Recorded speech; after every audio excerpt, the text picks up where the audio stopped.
Saudara dan saudariku sekalian, pada bacaan Injil hari ini dimulai dengan diingatkan kita dalam rangka khotbah di bukit.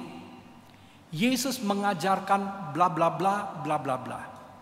Saudara-saudaraku sekalian, Yesus mendidik murid-muridnya, baik itu para rasul maupun pengikut-pengikutnya, untuk mempunyai suatu jalan prinsip di dalam kehidupan mereka. Dan khotbah di bukit bukannya menggantikan hukum Taurat, tetapi Yesus mau mengajak agar hukum Taurat dilihat secara tepat dan benar. Kenapa? Karena waktu itu ada orang-orang Farisi, mereka itu hidupnya penuh dengan kemunafikan. Mereka hanya memakai topeng kekudusan, tetapi hati mereka, penghayatan mereka itu penuh dengan kedengkian. Dengki bagaimana? Karena mereka hanya melihat orang lain buat apa, orang lain buat apa, dan mengkritik selalu orang lain itu tidak sempurna. Termasuk Yesus dikritik juga dalam hidupnya. Nah, saudara-saudara, untuk itu Yesus membuat suatu rangka pengajaran, ini katekese, di mana begitu banyak orang datang mau mendengarkan. Dan banyak orang mengatakan ini yang tepat. Karena apa? Tidak ada kepalsuan di dalamnya. Nah, salah satu katekese yang ada pada malam hari ini kita dengarkan, Yesus mengatakan untuk masuk ke dalam keselamatan itu pintunya sempit. Tetapi untuk masuk ke dalam kebinasaan pintunya lebar. Lalu kita bertanya, Tuhan, Engkau kan Maha Kuasa, kenapa Engkau membuat pintu keselamatan tidak lebar-lebar dan pintu kebinasaan sempit aja? Yesus mau mengatakan, aku berkata ini karena dari kenyataan, dari praktek. Orang tahu, orang beriman, tetapi hidupnya masih sangat terikat dengan egonya sendiri. Saya pikir, setiap orang kalau sudah mengatakan saya pikir, berarti dia tidak salah, orang lain salah. Di situ ya, saya pikir mestinya begini. Maksud saya sebenarnya tidak jelek, maksud saya begini. Orang banyak terikat pada apa? Saya, dan saya. Nah, inilah yang saudara-saudara, yang Yesus mengatakan, ya kalau kita terus-menerus saya, maka itu lebar. Tetapi kalau mau mendengarkan, berani mendengarkan apa yang dikehendaki oleh Tuhan, berani mengubah cara berpikir kita, maka itu pintunya lebih sempit. Karena apa? Mesti usaha. Usaha dengan apa? Melepaskan sesuatu. Dan inilah kita ketemu di dalam bacaan yang pertama. Bacaan pertama yaitu Abram yang kaya raya itu, yang sudah settle, tetapi dia punya hati yang sangat halus. Dia mendengarkan suara Tuhan. Tuhan mengatakan, Abram, pergilah, bawa istrimu, bawa orang-orang yang ada di sekitarmu, bawa ternakmu dan segalanya untuk ke suatu tempat yang akan kutunjukkan kepadamu. Memang Abram membawa keponakannya, yaitu Lot. Dan dua-duanya, baik Abram maupun Lot, sama-sama sukses. Sampailah mereka di tanah Kanaan. Dan sekarang bagaimana? Antara pegawai-pegawainya Lot berseteru dengan pegawai-pegawainya Abram.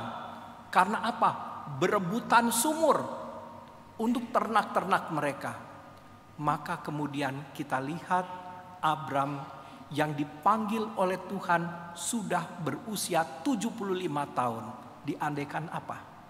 Diandaikan orang itu menjadi lebih bijaksana, lebih sabar, lebih berpengalaman, maka kemudian Abram berpikir, kalau begini terus bisa-bisa bukan hanya karyawan kami yang berantem, kami juga bisa berseteru.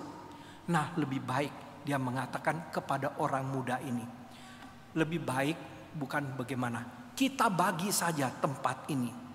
Kamu mau pergi kemana? Kamu pilih duluan. Kalau kamu ke kanan, saya ke kiri. Kalau kamu ke kiri, saya pilih ke kanan. Itu dikatakan oleh Abram. Maka dia kasih kesempatan orang muda ini. Untuk apa? Memilih. Dari sini kita sudah lihat nilai dari Abram. Sudah mempunyai hati yang sangat peka mendengarkan suara Tuhan. Kedua, dia mendahulukan siapa? Orang lain. Mestinya kadang-kadang orang mengatakan, saya kan yang lebih senior, mesti dengar saya dulu. Nanti kamu yang lebih muda, nanti ke bagian berikutnya. No, dia mengatakan silakan pilih. Nah, tentu si orang muda ini akan pilih tempat yang paling strategis. Lembah Sungai Yordan yang sangat subur, maka dia pilih itu. Baik, Abram mengatakan, kalau kamu pilih yang itu, kamu ambil sana, aku pilih yang lain. Dari sini saudara-saudara, kerendahan hati, kesabaran, mendahulukan orang lain, itu menjadi sesuatu pelajaran. Dan ini cocok dengan apa yang Yesus katakan tadi. Pintu sempit dan pintu yang lebar. Orang yang mengikuti pintu yang sempit adalah orang yang berani menyangkal diri. Bukankah itu yang dituntut dari Yesus? Yesus menuntut kita dua hal loh sebagai muridnya. Satu, dikatakan kalau kamu mau menjadi muridku, kamu harus sangkal dirimu. Artinya apa? Self control, mengendalikan diri kita ini. Dan ini kita lakukan juga secara sangat istimewa pada masa-masa Prapaskah, masa Advent, kita praktekkan dengan lebih kuat lagi. Dengan harapan sepanjang tahun kita akan lebih memperhatikan itu. Kedua, Yesus mengatakan kalau menjadi muridku, kamu harus menyangkal dirimu dan memanggul salibmu setiap hari. Artinya apa? Jangan lari dari persoalan-persoalan hidup itu. Karena apa? Aku mau menyertaimu.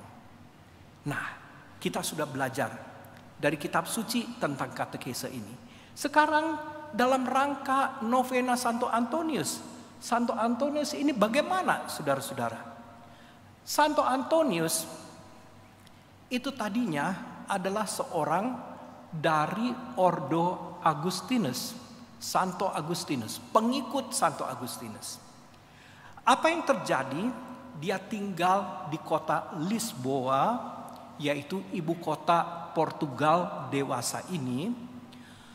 Waktu dia ada di dalam biaranya, dia mendengarkan jalan di bawah biara, karena biaranya ada bertingkat.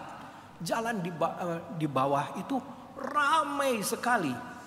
Kenapa? Wow, dia mengintip ke jendela. Ada orang-orang aneh di situ.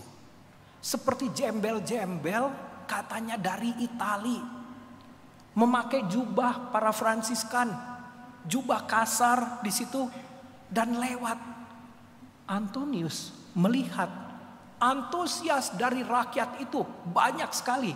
Ini mirip-mirip yang biku-biku yang datang dari Thailand itu jalan kaki itu ya.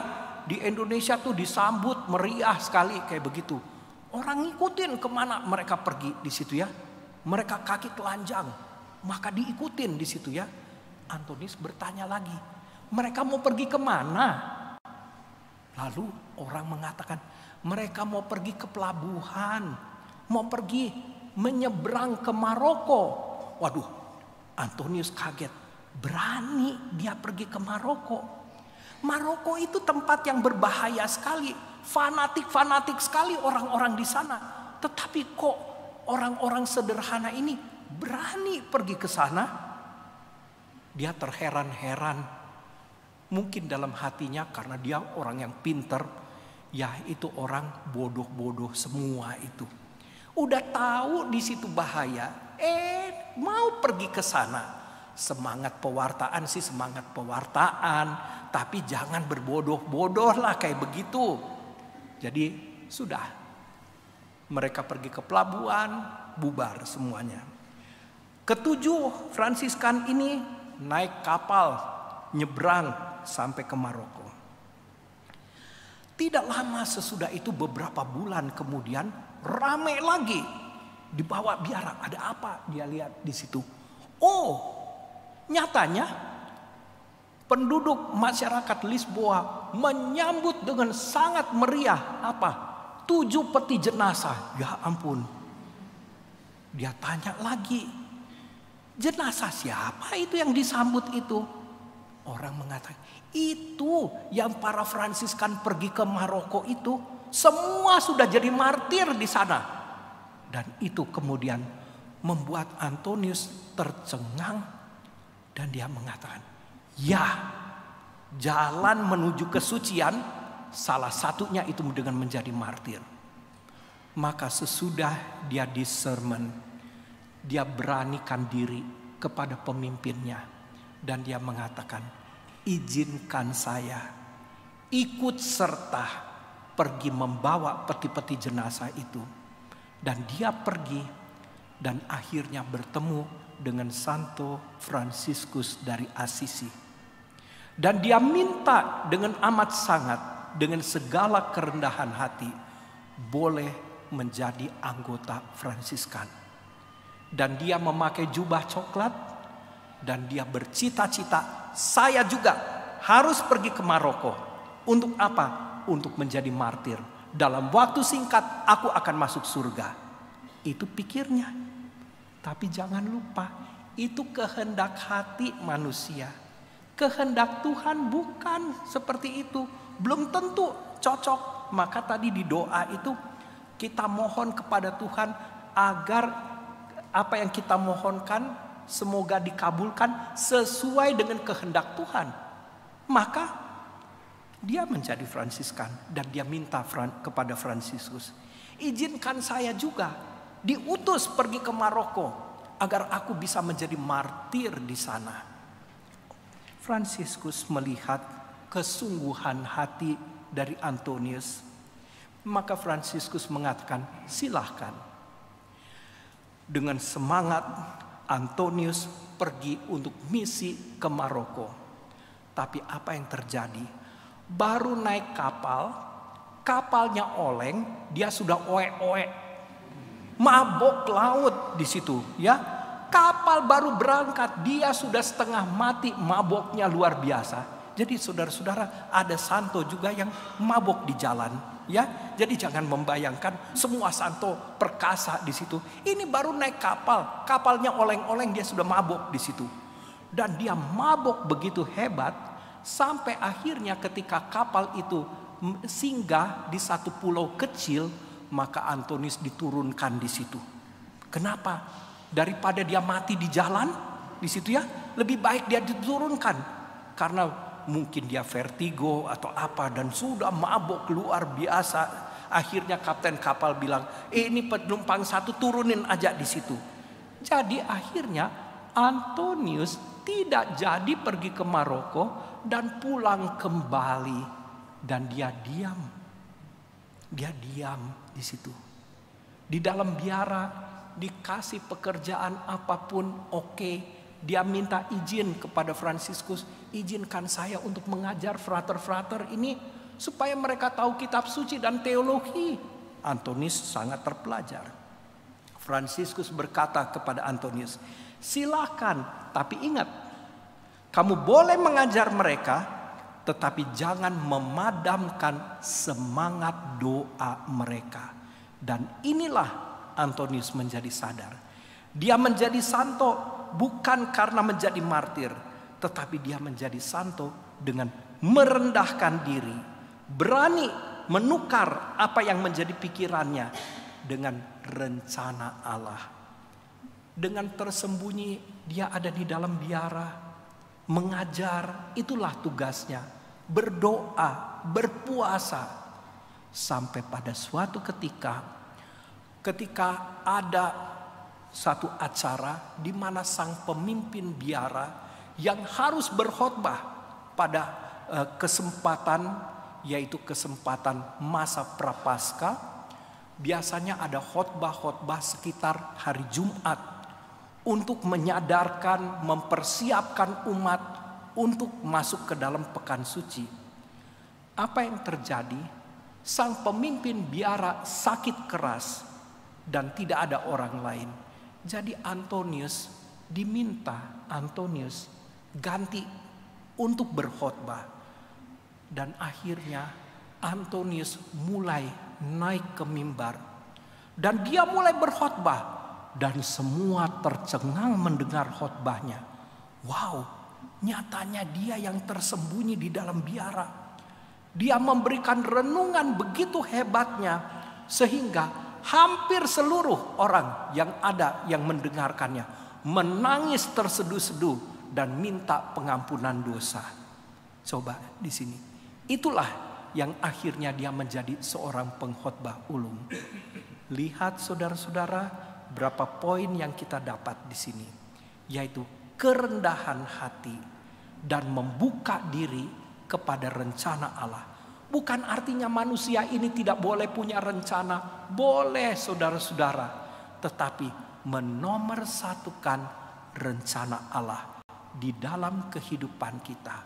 Semoga pola dari Abram, pola dari Santo Antonius dari Padua menjadi boleh dikatakan pengajar bagi kita untuk mengimani Tuhan dengan lebih sungguh-sungguh, dengan lebih mengasihinya, dan juga berdampak bagi saudara-saudara kita. Amin.